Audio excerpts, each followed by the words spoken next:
आप देख रहे हैं जनमन न्यूज 76। एग्जाम की जेएससीसी का रद्द हुआ है प्रश्न लीक होने के मामले को ही लेकर। ये पहली घटना नहीं, पहले भी इस प्रकार की कई एक घटना हुई। यहाँ तक कि जीपीएससी का भी आप सबको ध्यान में है कि एक बार एक साथ में कितना वो एग्जाम कर रहे थे,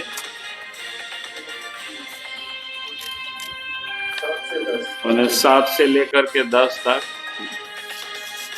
यानी 3 का इन्होंने कहा था कि हम अब रेगुलर हो जाएगी, सब कुछ करेंगे। लेकिन वो 7 से 10 तक का भी एग्जाम में क्या क्या घटना हुई, अगर उसको फिर से आप याद करेंगे तो किस प्रकार से एक एक रूम में बैठे हुए लड़का कर्म वर पास किया, फिर लड़कों ने विरोध किया। पहले तो ये मान नहीं रहे थे, बाद में फिर कैंसिल करना पड़ा। तो कहने का अर्थ है कि लगातार इस राज्य में जो नियुक्तियां वो रद्द होती रही, नियुक्तियां हुई नहीं, और उसका एकमात्र कारण है वो भ्रष्टाचार, एकमात्र कारण है वो पैसे वसूली का। जो सरकार ये कह रही थी कि भाई हम 5 लाख लोगों को रोजगार देंगे, 5 लाख को नहीं देंगे तो फिर हम संन्यास लेंगे, बड़ी बड़ी बातें की। विधानसभा में तो कहा था कि 5,000 7,000 तक की हम भत्ता भी देंगे, लेकिन वो दिया भी। आज हालत ये पैदा हुई है राज्य के अंदर में, भाई इस सरकार से उम्मीदें करना ये बेईमानी है। क्योंकि हेमंत सोरेन जी जिस प्रकार से खनिज संपदा की लूट में खुद संलिप्त है, जमीन की लूट में, उनके संरक्षण में लूट हो रही है झारखंड में,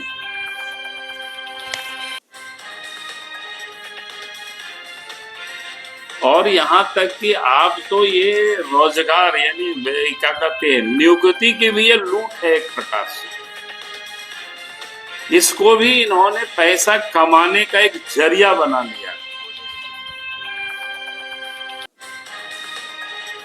भाई देश के अन्य हिस्सों में भी, राज्यों में चुनाव होता है, क्या कहते हैं कमीशन है, वहां भी पब्लिक सर्विस कमीशन है, तो वो भी एग्जाम होता है और समय पर एग्जाम होता है, समय पर रिजल्ट होता है, बच्चों की बहालियां होती रहती है।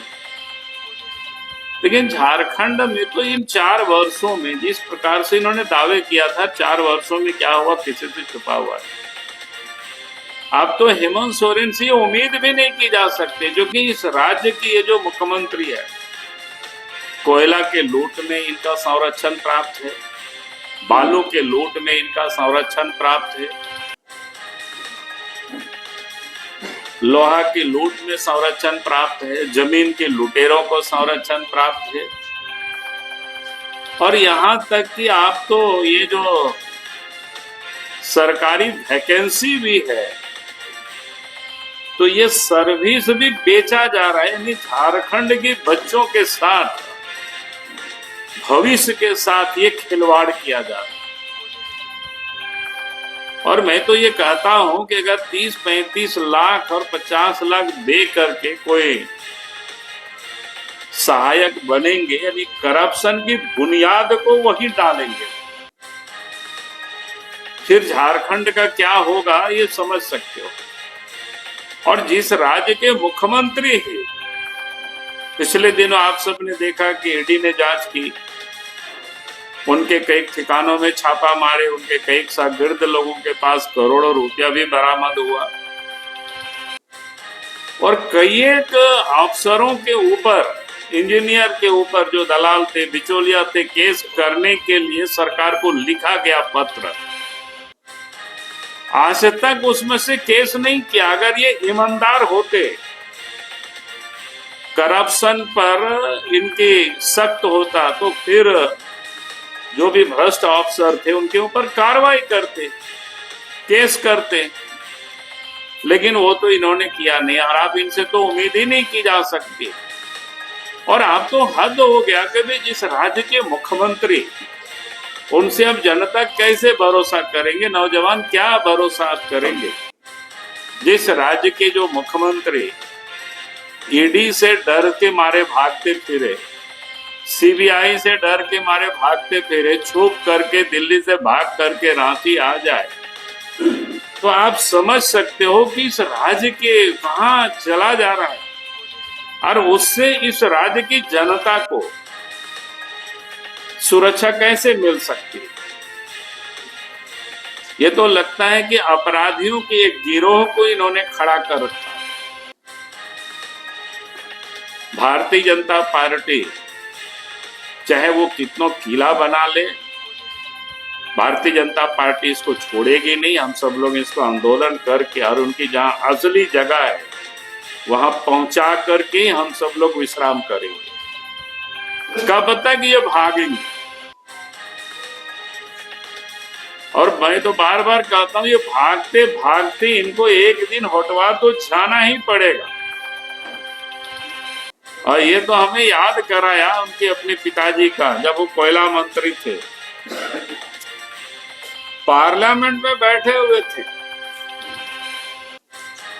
और वहां पर किसी एमपी ने अखबार में जो छापा था पत्रिका में, उस पत्रिका को उन्होंने लहरा दिया।